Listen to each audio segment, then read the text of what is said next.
갑사는 신라 버풍왕 23년 536년에 창건된 유서 깊은 사찰입니다. 계룡산의 수려한 자연경관과 조화를 이루며 천년이 넘는 세월 동안 불법을 전해온 이곳에는 신비로운 전설이 전해져 내려옵니다. 갑옷을 입은 장수의 현몽으로 시작된 창건 이야기와 절을 수호하던 영험한 호랑이 이야기는 불교의 진리와 깨달음을 상징적으로 담고 있습니다. 내용이 마음에 드신다면 좋아요와 구독을 눌러주시면 영상을 만드는데 큰 힘이 되고 부처님의 가르침이 더 널리 퍼질 수 있게 도와주시면 감사하겠습니다. 제1장 운명의 꿈. 음력 7월 보름날 밤이었다. 하늘에는 유난히 밝은 보름달이 떠 있었고 계룡산의 깊은 골짜기에서는 맑은 바람이 불어왔다. 버풍왕은 창덕궁 침소에서 오랜만에 편안한 잠에 들어 있었다. 평소 왕은 깊은 고민에 빠져 있었다. 신라는 고구려와 백제 사이에서 끊임없는 위협을 받고 있었고 백성들의 마음도 하나로 모아지지 않았다. 무엇보다 나라를 이끌어갈 새로운 사상이 필요했다. 그러던 때에 왕은 신비로운 꿈을 꾸게 되었다. 꿈속에서 갑자기 눈부신 광채가 방안을 가득 채웠다. 그 빛 속에서 한 장수가 나타났는데 그는 황금빛 갑옷을 입고 있었다. 장수의 갑옷에는 용과 봉황이 생생하게 새겨져 있었고 허리에는 해와 달을 상징하는 두 개의 구슬이 달려 있었다. 그의 위엄 있는 모습은 마치 하늘에서 내려온 신선과도 같았다. 전하, 저는 계룡산의 수호신입니다. 이 땅에 부처님의 가르침을 전할 성스러운 도량을 세우실 때가 왔습니다. 장수의 목소리는 깊은 산골짜기에서 울리는 종소리처럼 청아하고 맑았다. 그는 천천히 손을 들어 계룡산의 한 지점을 가리켰다. 그의 손끝에서 은은한 빛이 퍼져나가며 허공에 산의 모습을 그려냈다. 이곳에 절을 세우시면 이 산은 불법이 퍼져나가는 성지가 될 것이며 나라의 수호처가 될 것입니다. 전하께서 불법을 널리 펴시면 백성들의 마음이 하나로 모이고 나라가 크게 융성할 것입니다. 버풍왕은 경건한 마음으로 장수의 말씀을 새겨들었다. 그의 갑옷에서 뿜어져 나오는 찬란한 빛은 마치 부처님의 자비광명과도 같았다. 왕의 마음 속에는 이미 불교를 공인하여 나라를 바로 세우고자 하는 뜻이 있었다. 이 꿈은 그의 결심을 더욱 굳건하게 만들었다. 장수는 이어서 말했다. 전하, 이 땅은 하늘이 점지한 곳입니다. 산의 형세가 마치 거북이가 엎드린 것 같고 그 등에는 여의주가 놓인 형상입니다. 이곳에 절을 세우면 나라가 태평할 것이며 백성들이 편안할 것입니다. 장수의 말이 끝나자 갑자기 하늘에서 꽃비가 내리기 시작했다. 오색 찬란한 꽃잎들이 춤추듯 내려와 방안을 가득 메웠다. 그 꽃잎 하나하나에서는 부처님의 말씀이 들리는 듯했다. 더불어 전하께서는 이 절에 갑사라는 이름을 지어주셔야 합니다. 제가 입은 이 갑옷처럼 이 절이 나라와 백성을 지키는 보루가 될 것이기 때문입니다. 장수의 모습이 점점 흐려지며 그의 마지막 말이 메아리처럼 울렸다. 내일 아침 계룡산으로 가시면 금빛 나비가 길을 안내할 것입니다.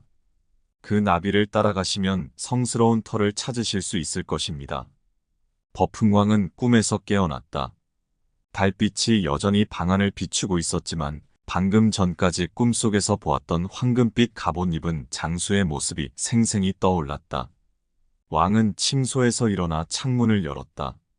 계룡산 방향을 바라보니 산 위로 서서히 동이 트기 시작했다. 제2장 신비로운 나비의 인도. 아침 일찍 버풍왕은 대신들을 불러 모았다. 침전에 모인 대신들은 왕의 안색이 평소와 다름을 느꼈다. 왕의 얼굴에는 밤새 꾼 꿈의 감동이 아직도 남아있었다. 밤새 이상한 꿈을 꾸었노라. 계룡산의 수호신이 현몽하여 절터를 일러주었다. 왕의 말에 대신들은 숙연해졌다. 특히 나라의 큰 스님인 연광대사는 왕의 꿈 이야기를 듣자마자 깊은 감동에 빠졌다. 그의 눈에는 맑은 눈물이 고였다. 전하, 이는 분명 부처님의 계시입니다. 우리나라가 불법으로 크게 흥할 것이라는 징조입니다. 신라 땅에 부처님의 가르침이 널리 퍼질 때가 온 것입니다. 연광대사의 말에 다른 대신들도 동의했다. 특히 김알지의 후손인 김무력은 이 꿈이 신라의 미래를 바꿀 중대한 계시라고 강조했다. 전하, 즉시 계룡산으로 가시어 그 성스러운 땅을 찾으시어야 합니다.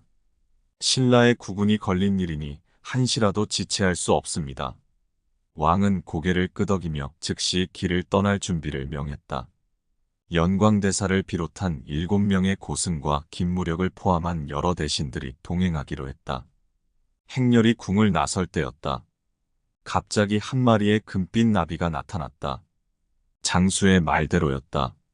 나비의 날개는 마치 순금으로 만든 듯 찬란하게 빛났고 그 날갯짓에서는 미세한 금가루가 흩날렸다. 연광대사가 감탄하며 말했다. 전하, 이 나비는 분명 부처님이 보내신 인도자입니다.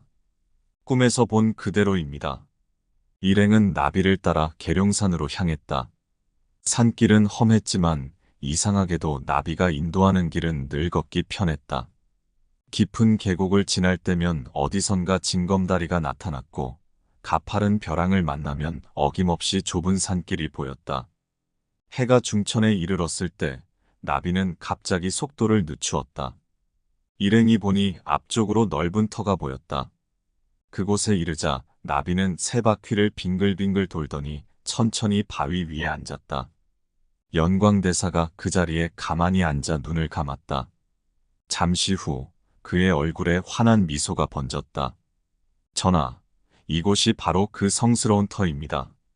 땅의 기운이 하늘과 맞닿아 있고 산세가 마치 부처님이 연화좌에 앉아 계신 모습과 같습니다. 그때였다. 나비가 앉아있던 바위에서 갑자기 맑은 물이 솟아났다. 물줄기는 마치 연꽃이 피어나듯 하늘을 향해 솟구쳤다. 김무력이 그 물을 받아 마셔보았다. 이것은 감로수입니다. 부처님의 법소와도 같은 맛입니다. 모든 일행이 차례로 그 물을 마셨다. 물맛은 달콤하면서도 청량했고 마시는 즉시 온몸이 가벼워지는 듯했다. 그들의 마음속에는 더 이상 의심이 없었다. 이곳이 바로 갑옷 입은 장수가 가리킨 절터임이 분명했다. 주변을 살펴보니 이 터는 천혜의 요새와도 같았다. 북쪽으로는 험준한 바위산이 병풍처럼 둘러싸 찬바람을 막아주고 남쪽으로는 따뜻한 햇살이 가득 들어왔다. 동쪽과 서쪽에는 맑은 계곡물이 흘러 수행자들의 식수와 농사를 짓기에 부족함이 없어 보였다. 그때 하늘에서 갑자기 오색 찬란한 구름이 모여들었다. 구름 사이로 어렴풋이 부처님의 모습이 비치는 듯했다. 일행은 모두 무릎을 꿇고 합장배례를 올렸다. 금빛 나비는 그 순간 구름 속으로 날아올라 사라졌다. 법흥왕은 이 터에 큰 절을 세우고 갑사라 이름 짓기로 했다. 꿈에서 본 장수의 갑옷을 기리고 이 절이 나라를 지키는 호국도량이 되기를 바라는 마음에서였다. 제3장 영험한 호랑이의 등장. 이른 봄, 갑사의 털을 닦는 공사가 시작되었다. 전국 각지에서 모인 장인들과 일꾼들이 산으로 올라왔다. 그들 중에는 신라 최고의 대목장인 김대성과 석공 박지림도 있었다. 절터를 다듬고 기초를 놓는 일은 쉽지 않았다. 거대한 바위를 깎고 울창한 나무를 베어내며 평평한 대지를 만들어야 했다. 공사가 시작된 지 보름째 되던 날 새벽 안개가 자욱한 가운데 놀라운 일이 벌어졌다. 산속에서 한 마리의 거대한 호랑이가 나타난 것이다. 먹구름 같은 검은 줄무늬와 황금빛 털을 가진 호랑이는 보통 호랑이의 2배는 되어 보였다. 일꾼들은 공포에 질려 도망가려 했다. 그러나 호랑이는 그들을 해치려는 기색이 전혀 없었다. 오히려 마치 오래된 벗을 만난 듯 편안한 모습이었다. 호랑이는 조용히 바위 위에 앉아 공사 현장을 바라보기만 했다. 현장을 지휘하던 대덕 스님 해공이 천천히 호랑이 앞으로 다가갔다. 스님의 발걸음에는 조금의 두려움도 없었다. 오히려 그의 눈에는 깊은 감동의 빛이 어려 있었다. 두려워하지 마시오. 이 호랑이는 부처님이 보내신 수호신입니다. 우리를 돕고자 온 것이 분명합니다. 해공 스님의 말이 채 끝나기도 전에 호랑이는 마치 그의 말을 알아들은 듯 고개를 끄덕였다. 그 순간 이상한 일이 일어났다. 호랑이의 눈에서 부처님의 자비로운 빛이 비치는 듯했고 그의 위험 있는 모습에서는 신비로운 기운이 뿜어져 나왔다. 호랑이는 자리에서 일어나 천천히 공사 현장을 한 바퀴 돌기 시작했다. 그의 발자국이 닿는 곳마다 땅이 단단해지고 돌과 흙이 저절로 정리되는 듯했다. 마치 절터의 경계를 정해주는 것 같았다. 보십시오. 호랑이가 금강계를 그리고 있습니다. 과연 호랑이가 걸어간 자리는 완벽한 금강단이 되어 있었다. 울퉁불퉁했던 땅은 평평해졌고 흐트러졌던 돌들은 질서정연하게 정리되었다. 호랑이의 발자국을 따라 은은한 기운이 맴돌았다. 그날 이후로 호랑이는 갑사의 든든한 수호신이 되었다. 매일 아침이면 어김없이 공사장을 찾아와 일꾼들을 지켜보았다. 더운 날에는 커다란 나무 그늘을 만들어 일꾼들이 쉴 수 있게 해주었고 비가 올 때면 미리 나타나 일꾼들에게 비를 피하라고 알려주었다. 특히 호랑이는 스님들의 탁발을 도와주었다. 스님들이 먼 마을로 탁발을 나갈 때면 호랑이가 동행하여 길을 인도했다. 덕분에 스님들은 한 번도 길을 잃지 않았고 산적이나 맹수의 위험도 없었다. 제4장 갑사의 기적. 공사가 한창 진행되던 어느 날 뜻하지 않은 시련이 찾아왔다. 며칠 동안 계속된 폭우로 계룡산 전체가 흙탕물에 잠기고 말았다. 산사태가 여기저기서 발생했고 그동안 쌓아올린 공사 현장이 무너질 위험에 처했다.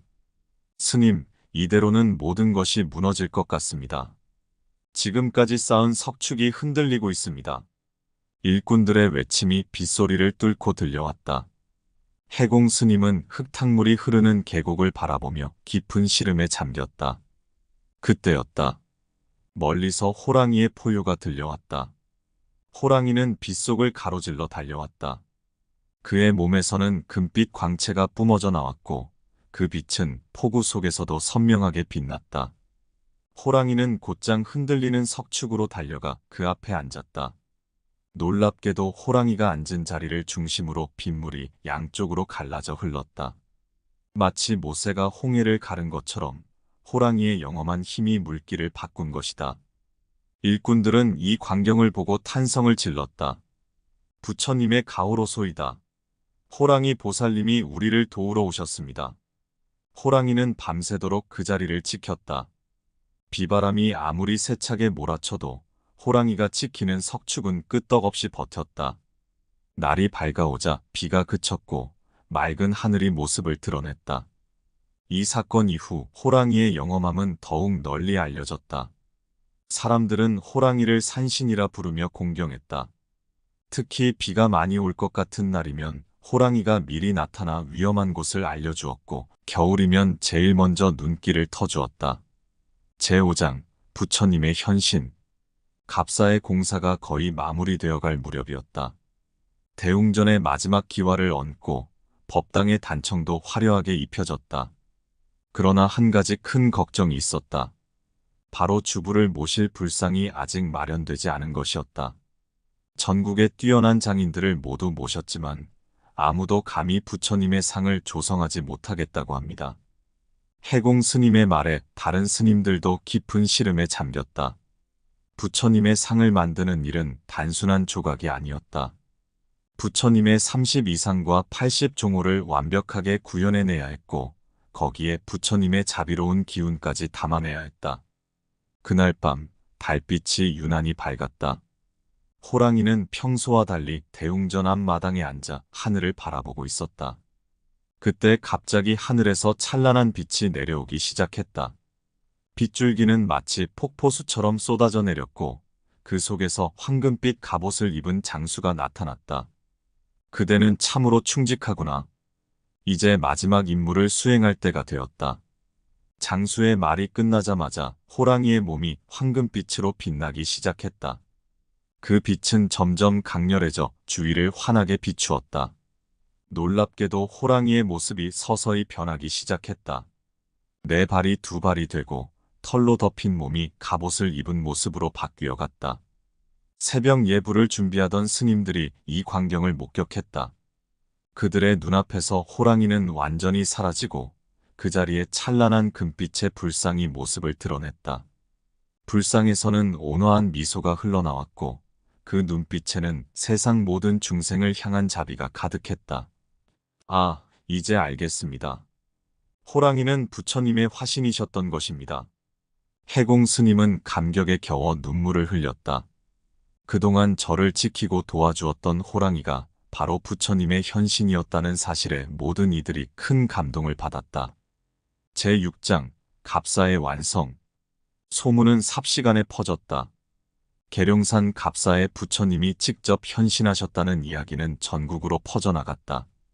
수많은 사람들이 갑사를 찾아왔고 버풍왕 또한 이 소식을 듣고 즉시 갑사를 방문했다. 과연 이 불상은 인간의 솜씨로는 만들 수 없는 것이옵니다. 부처님의 현신이 분명하나이다. 대궐에서 모셔온 최고의 장인들도 이 불상 앞에서 감탄을 금치 못했다. 불상의 얼굴에는 호랑이의 위엄과 부처님의 자비가 조화롭게 어우러져 있었고 갑옷으로 변한 호랑이의 가죽에는 용과 봉황의 무늬가 선명하게 새겨져 있었다. 이제 알겠사옵니다. 꿈에서 배웠던 갑옷 입은 장수도 우리를 도와주던 호랑이도 모두 부처님의 화신이었나이다. 버풍왕은 불상 앞에 무릎을 꿇고 깊이 절을 올렸다. 이때 갑자기 대웅전안이 환해지며 불상에서 찬란한 빛이 뿜어져 나왔다. 그 빛은 7가지 색깔로 나뉘어 사방으로 퍼져나갔다. 이것은 부처님께서 우리나라를 수호하시겠다는 약속이시다. 해공 스님의 외침에 모든 이들이 합장배례를 올렸다. 그 순간 멀리서 호랑이의 포효 소리가 들려왔다. 마치 부처님께서 이 땅의 태평성대를 약속하시는 것만 같았다. 갑사는 이렇게 완성되었다. 부처님의 현신인 불상을 모신 대웅전, 호랑이가 지켜준 단단한 석축, 장수가 점지해준 절터는 모두 부처님의 가피가 가득한 성스러운 곳이 되었다. 이후 갑사는 신라의 호국 도량으로 자리 잡았다.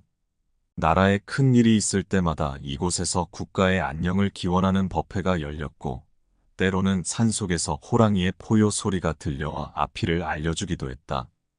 특히 매년 7월 보름이면 절 앞마당에서 갑옷을 입은 장수의 모습이 어렴풋이 보인다고 한다. 장수는 늘 미소를 띠고 서 있다가 동이 트면 사라진다고 하니 이는 아마도 부처님께서 이 절과 나라를 수호하고 계시다는 징표일 것이다. 이렇게 갑사는 부처님의 가피와 호랑이의 영험, 그리고 장수의 현신이 어우러진 영산으로 자리매김했다. 1000년이 넘는 세월 동안 이곳에서는 수많은 고승들이 배출되었고 깊은 수행과 깨달음의 전통이 이어져 왔다.